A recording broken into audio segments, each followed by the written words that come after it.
Selamat malam teman-teman, perkenalkan saya Kenzi.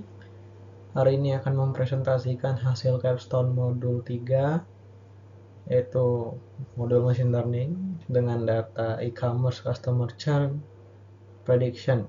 Kita akan mulai ke slide selanjutnya untuk penjelasan yang lainnya. Oke, kita konteks dulu.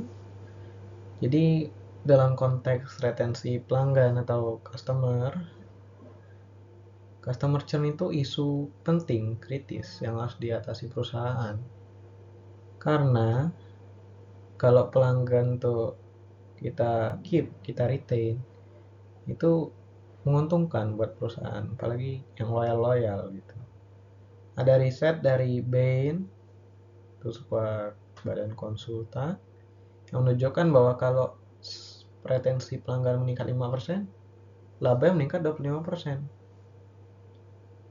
Nah, jadi dengan memahami dan menerapkan strategi untuk menurunkan churn, ini mengurangi churn, perusahaan tidak hanya meningkatkan retensinya, tapi membangun loyalty, hubungan yang kuat dengan pelanggan, yang akhirnya akan mendukung keberlanjutan bisnis kita. Nah, dalam konteks hari ini, dataset yang dibahas adalah data dari sebuah perusahaan e-commerce yang diberikan oleh Purwadika. Nah, perusahaan ini tuh ingin mengetahui pelanggan seperti apa yang pulangnya tinggi untuk churn atau berhenti. Nah, kalau mereka tahu, mereka akan kasih promo nih, mereka akan mencari cara menggunakan strategi pemasaran agar para pelanggan yang diprediksi akan churn ini jadinya nggak churn gitu. Jadi kita prediksi terus mitigasi. Oke, problem statementnya tadi merancang strategi promo agar tepat sasaran dan tidak membuat perusahaan rugi. Jadi diprioritaskan kepada orang yang mau churn aja promo itu. Kalau keliru ya bagi nasabah enak, cuman bagi perusahaan ya merugi sebenarnya, tidak perlu kerugian operasional. Di goalsnya memprediksi pelanggan apa yang akan churn agar kita dapat fokus menawarkan promonya ke orang-orang yang itu aja. Nah, kita juga mungkin akan mencari faktor-faktor apa sih yang mempengaruhi keputusan churn itu berdasarkan data yang ada. Jadi variabel apa sih yang tercatat di data kita yang mempengaruhi churn, berhentinya churn, yang kedepannya bisa dipakai untuk ya mitigasi lagi biar tidak churn.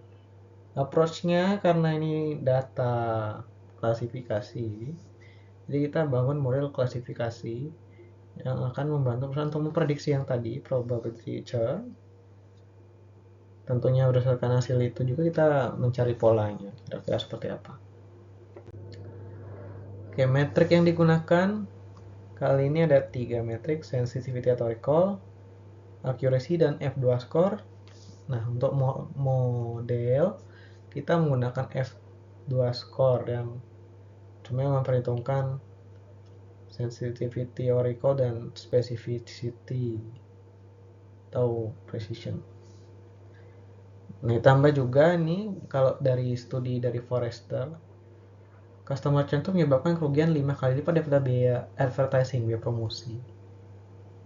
Sehingga kita perlu mempertimbangkan recall juga. Tapi kita karena tetap mempertimbangkan false positif juga, kita pakai F2. Jadi F2 recall akurasi. Data setnya kira-kira seperti ini. Ada tenure, warehouse to home. Intinya datanya kebanyakan numerik, tapi ada yang bersifat kategorik. Dan teman-teman bisa baca saja nanti di slide ini. Dan penjelasan juga ada. Oke, dari data tadi, kita lakukan dulu data cleaning. Tentu saja dengan ngecek dulu dan di clean setelah dicek. Kita cek missing value. Ada missing value, terdapat missing value yang kalau dilihat itu berhubungan dengan cashback amount. Nah, jadi dia itu missing at random dan ada semacam terhubung terhadap variabel. Jadi variabel independen tuh ada yang terhubung dengan variabel independen lainnya, bahasanya seperti itu. Nah, jadi nanti akan di tahap preprocessing pakai iterative imputation. Data balance terlihat di gambar, yaitu timpang atau imbalance. Nanti di tahap preprocessing juga kita pakai metode class weight ataupun resampling. Jadi kita pilih yang mana yang lebih cocok. Terus duplicate. Nah, ada 672 data yang kita drop dari dataset. Yang nilainya sama, kita anggap duplikat. Namun bisa jadi kalau ada customer ID nya, bisa jadi itu customer beda dan kebetulan aja gitu, dekat tetanggaan, kita tidak tahu. Cuman untuk modelnya kita drop. Terus outlier, beberapa kolomnya ada outlier, which is untuk e-commerce ya wajar ya, seluruh Indonesia juga ada aja yang orang beli di Papua gitu, jadi kita tetap masukkan nilai outliernya. Namun jika memang ada data yang lebih lengkap untuk mempertimbangkan, nantinya tentu saja bisa diubah keputusan untuk membiarkan outlier ini. Nah, terus cek lagi, ada kolom di preferred order kategori itu mobile dan mobile phone tuh sama maknanya. Jadi kita pilih aja salah satu ke mobile. Jadi mobile diubah ke mobile phone. Berikutnya. Oke, ini melihat relasi hubungan data variabel independen ke variabel churn. Oh, kita lihat tuh yang utama tuh banyak churn itu di tenor yang kecil. Kalau warehouse to home relatif merata, tapi kalau dia ya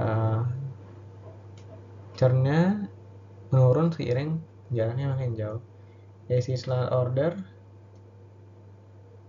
mirip antara churn dan tidak churn. Perlu dilakukan analisis lebih lanjut, cuman kita tidak lakukan di sini. Cashback amount itu modusnya di 150, setelah korelasinya itu variatif ya karena angka sih. Oke, data cleaning dan analitik kita preproses sesuai analisis. Encoding, kita lakukan encoding. Cashback amount tadi dibikin binning pakai class dengan original encoding. Terus one hot ya, kita auto bidding jadi 5 kelas. Nah, itu di data. Terus one hot encoding marital status yang hanya 3 kategori tanpa urutan. Binary encoding untuk preferred order kategori tadi yang 5 kategori tanpa urutan. Handling missing value dengan iterative imputer pada tenure, warehouse to home, dan basis order. Lalu kita tadi mau class weight atau resampling kita coba. Dan untuk nanti di modeling ada train test split untuk cross validation. Kita modelkan base modeling, itu artinya kita ya plug masukin ke model. Kita gunakan banyak jenis model dan scoring berdasarkan F2 score. Kita lihat kalau yang tidak ada apa-apa ini nggak diapa-apain, menggunakan data trennya kan, train test split kan, itu yang dua tertinggi XGBoost sama GBM.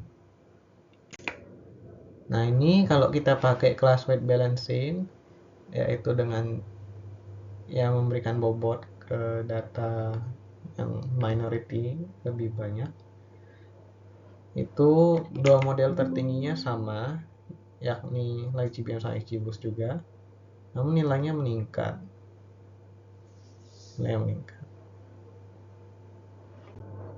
Nah, kalau resampling itu nggak terlalu jauh signifikan terhadap model tanpa dilakukan apa-apa, base model. Jadi kita akan pakai class weight saja ke depannya. Ya, terus kita hyperparameter tuning dulu. Kita lakukan modeling terhadap dua model saja. Yang dua terbaik tadi sebelum dilakukan tuning, yaitu XGBoost dan GBM dengan preprocessing class weight balancing. Hyperparameter digunakanlah paket grid.cv untuk tuning, dan berdasarkan tuningan dan berdasarkan matrix kita pilihlah light GBM yang telah dilakukan hyperparameter tuning dengan tuningnya terlihat di kiri bawah.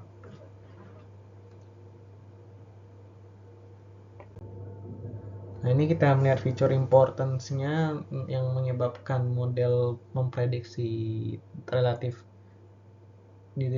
diskriminatif. Maksudnya memprediksi itu dia melihat kebanyakan di tenor dan komplain yang diikuti sama number of address.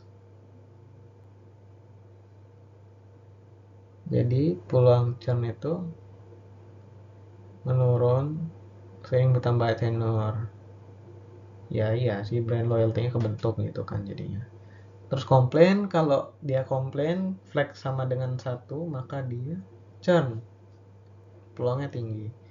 Itu terlihat dari yang satu yang pada tenor itu ke kanan warnanya biru, kalau komplain ke kanan warnanya merah di gambar di kanan yang shape value impact on model output. Oke, conclusion, tujuan kita tadi memprediksi customer akan churn, tidak menggunakan e-commerce. Kita pilih hasil IGBM dengan hyperparameter tuning.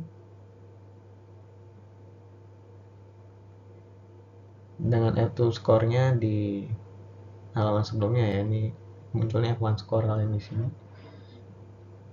Kita lihat recall sensitivity, kita kesimpulkan bahwa model ini dapat memfilter, yakni mengurangi 89% customer yang loyal dan tidak perlu diberikan promosi. Dan juga dapat menawarkan promo ke 86 customer yang benar churn. Namun precision-nya untuk churn itu 61%.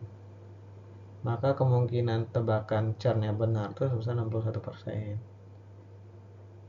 Masih ada customer yang tidak churn tapi diprediksi churn, yaitu sebesar 11%, karena recall 89% untuk recall 0, maka 1 min 0,89 itu 11%.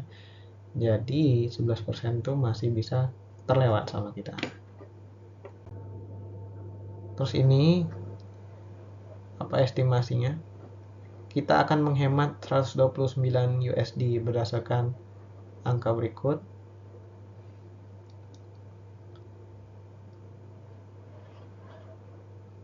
Penjelasan lebih lengkap ada di Jupyter Notebook. Terus rekomendasi, bisnis perlu memberikan promo kepada nasabah yang tenornya awal-awal ya, anggap 1-2 bulan untuk membangun brand loyalty, menindaklanjuti komplain agar ya mereka puas lah pelanggan, jadi nggak churn, itu flagnya bisa jadi 0 lagi kalau udah selesai harusnya.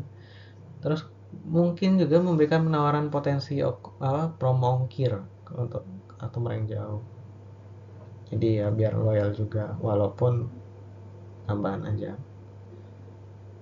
Terus mengembangkan model ini agar semakin akurat. Untuk modelnya kita perlu lebih banyak data minority class, cuman ya jangan buat mereka churn ya, maksudnya itu lebih ke kita nunggu aja datanya lebih banyak. Terus kalau bisa tambahin kolom customer ID, memastikan tidak ada data duplikat. Ini benar-benar nggak duplikat, serta input harus dicek biar tidak ada missing value. Kita perlu tambahkan fitur-fitur lain ke dalam database, misalnya data transaksi, data service, data proses bisnis. Contoh, tanggal produk dikirim, tanggal produk diterima, rating customer terhadap penyelesaian komplain. Kita perlu tuning hyperparameter juga lebih banyak dengan fitur-fitur yang lain, edit seperti itu. Memberikan bobot yang lebih detail terhadap evaluation matrix, karena saat ini dilihat utamanya di F2. Lalu melakukan feature selection yang lebih detail lagi.